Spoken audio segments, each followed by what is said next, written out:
Dénia va celebrar enguany un carnaval de cine. Els xiquets i xiquetes que s'hi van sumar van desfilar pels carrers principals de la ciutat per a lluir les disfresses i convidar la ciutadania a apuntar-se a la festa, enguany ubicada al barri de la Faroleta. Personatges de la gran pantalla, com el repartiment de la Guerra de les Galàxies, Groucho Marx o Tadeo Jones, van acompanyar els més menuts en aquesta vesprada de celebració ambientada en el setè art.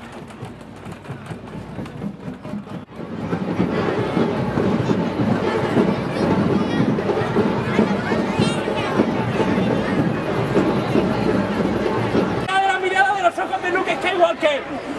Ahora, Luke, acción. Una lágrima, Luke.